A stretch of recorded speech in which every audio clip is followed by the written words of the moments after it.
peuple de Dieu lève les mains pour l'adorer.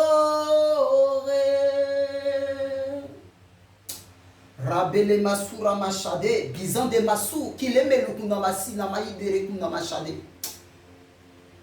Peuple de Dieu, que le Seigneur vous bénisse, qui vous restaure, qui vous conduise encore dans les sentiers de sa justice. Et quand même vous marchez dans la vallée de l'ombre de la mort, je prie pour vous que rien ne vous arrive au nom puissant de Jésus.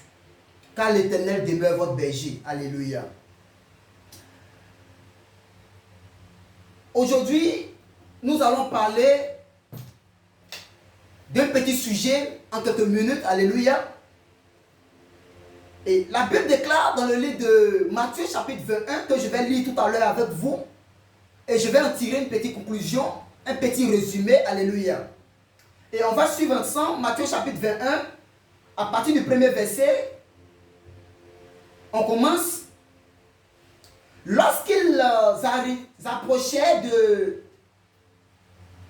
de Vé à Béphagé, vers la montagne des Oliviers, Jésus envoya 2 disciples en leur disant: allez au village qui est devant vous, vous trouverez aussitôt une ânesse attachée et un ânon avec elle.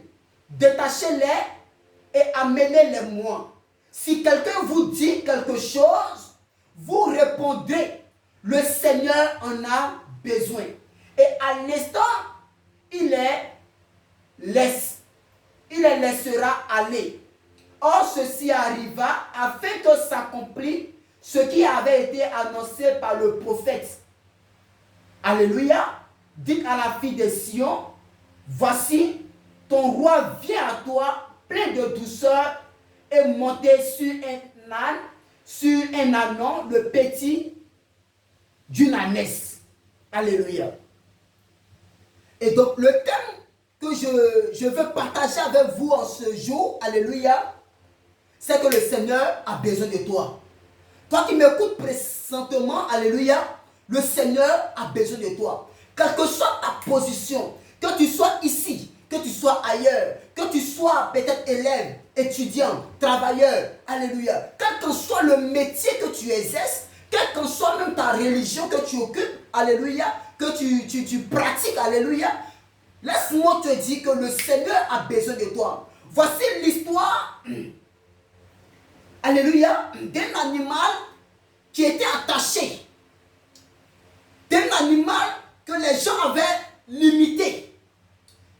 Voici l'histoire d'un animal que les gens empêchaient de se mouvoir. Voici l'histoire. Je vais comparer cet animal, alléluia, à la vie peut-être de quelqu'un présentement qui me suit. À la vie présentement de quelqu'un qui a du mal à étendre son cordage.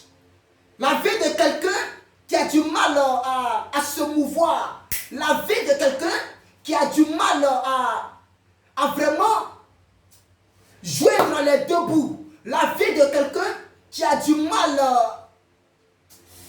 à vraiment réaliser ses projets, ses objectifs. Alléluia. Voici l'histoire de cet animal qui était attaché à un arbre. Alléluia. Pendant que d'autres animaux venaient réellement de brouter les herbes, de faire ci, de faire ça, le niveau de corde auquel l'animal était attaché, c'était le niveau, amen, c'était la distance qui était permis à cet animal de pouvoir réellement tourner. Et plus il tournait, peut-être il me dit ça, s'il tournait trop que comment dire, ce fil qu'ils avaient pris pour l'attacher venait de s'enrouler autour de la corde, l'animal reste réellement quoi, attaché et puis il est réellement coincé. Alléluia. C'est la vie de plusieurs personnes aujourd'hui qui ont du mal à sortir d'eux-mêmes et qui pensent que il y a, comment dirais-je, ils essayent de pouvoir peut-être avancer, ils essayent de pouvoir joindre les deux bouts, ils essayent de pouvoir partir, mais quand même ils essayent d'aller, ça échoue. Quand ils essayent de monter, ils se voient encore en train de régresser, en train de descendre, en train de tomber. Alléluia. Le Seigneur a dit une parole Il a dit, l'anneau se trouve dans un village. Allez dans ce village, vous y trouverez un anneau. Détachez-le, déliez-le et amenez-le-moi. Si quelqu'un vous demande pourquoi vous le détachez, pourquoi vous le déliez, dites à la personne, le Seigneur en a besoin. Bien aimé, je suis en train de dire de manière prophétique à toi qui m'écoute présentement que le Seigneur a besoin de toi. Alléluia. Toi qui es en train de me suivre présentement, que le Seigneur a besoin de toi. Quelle que soit ta position, quel que soit le lieu où tu habites, quelle que soit la maladie qui pèse sur ta vie présentement, quelles que soient les difficultés que tu as du mal réellement à surmonter, à survoler. Alléluia. Laisse-moi te dire que le Seigneur a besoin de toi. Le Seigneur a besoin de toi. Pourquoi a-t-il besoin de toi? Pour parler de sa part. Pourquoi a-t-il besoin de toi? Pour te mettre à la brèche. Pourquoi a-t-il besoin de toi? Parce qu'en toi aussi, son esprit est descendu. En toi aussi, son esprit habite. En toi aussi se trouve son temple. En toi aussi se trouve la personne du Seigneur. En toi aussi se trouve un témoignage. En toi aussi se trouve un témoin. Alléluia. Donc de ta position, peuple de Dieu, bien aimé dans le Seigneur, le Seigneur a besoin de toi pour partir détacher une autre personne qui est aussi attachée. Mais pendant que je suis en train de parler, s'il y avait des cornes de limitation qui réellement t'empêchaient de rentrer dans ta destinée, que ces cornes soient brisées maintenant, au nom de Jésus. Si jamais il y avait des montagnes spirituelles, des montagnes ténébreuses qui étaient mises au devant de toi, que ces montagnes soient ébranlées maintenant, au nom de Jésus. Si jamais, bien aimé, il y avait des corridors spirituels qui étaient mis au devant de toi, pendant que je suis en train de parler, ces corridors spirituels sont détruits maintenant, au nom de Jésus. Si jamais il y avait des hôtels que le diable et ses agents ont posés négativement contre ta vie et qui parlent négativement contre ta vie, pendant que je suis en train de parler, la Bible déclare que le Seigneur est le véritable roc. La Bible dit que le Seigneur a déjà tout accompli pour toi et pour moi. C'est pourquoi dans le nom de Jésus, tous ces hôtels sont ébranlés, tous ces hôtels sont brisés, tous ces hôtels sont anéantis maintenant, au nom de Jésus. Allez dans ce village, vous trouverez un anneau, détachez-le. Allez dans ce village, vous trouverez une personne qui est persécutée par le diable et ses agents. Bien aimé, Jésus partait à Gadara, alors qu'à Gadara se trouvaient deux fous. À Gadara se trouvaient deux personnes qui étaient habitées par l'esprit malin. À Gadara se trouvaient deux personnes qui avaient des légions en eux. Alléluia. Et ces démons ont vu Jésus-Christ et ont posé la question à Jésus-Christ: qu'y a-t-il entre moi et vous? Qu'y a-t-il entre nous et toi, fils de David? Bien aimé, je vais dire à quelqu'un, de manière prophétique, dans le nom puissant de Jésus, quelqu'un s'arrêtera, un démon viendra s'arrêter pour témoigner au travers de ta vie que le Seigneur est vivant, que le Seigneur est Dieu. Oh, Radé, Brazoura, Machadé.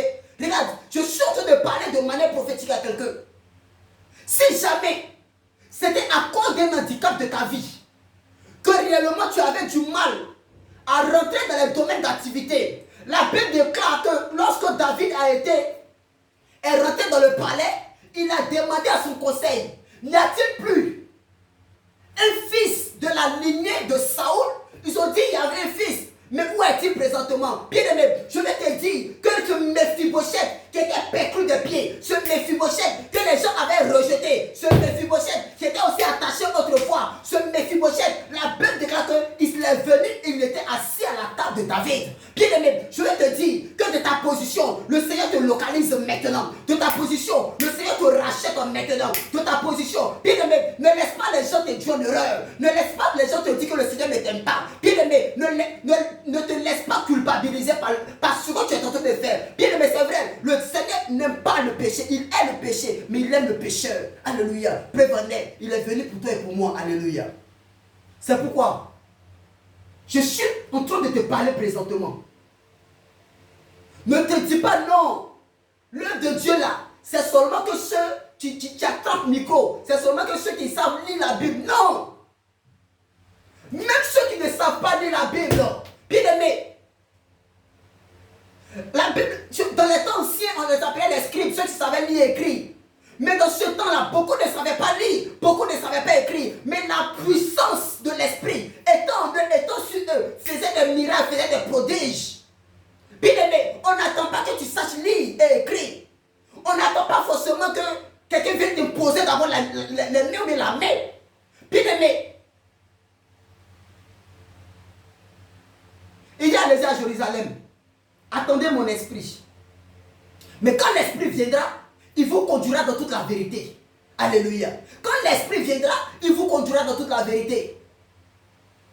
Il dit, mais vous recevrez une puissance.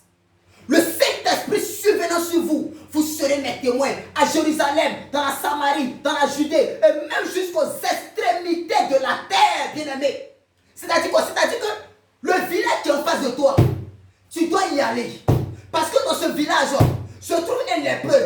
Dans ce village, se trouve un boiteux. Dans ce village, bien-aimé, se trouve quelqu'un qui a besoin de toi. Dans ce village, bien-aimé, se trouve quelqu'un qui a besoin de ce que tu as financièrement. Dans ce village, bien-aimé, se trouve quelqu'un qui a besoin de ton talent, qui a besoin de ton don. Se trouve quelqu'un, bien-aimé, dans ce village, qui attend seulement que tu viennes à lui.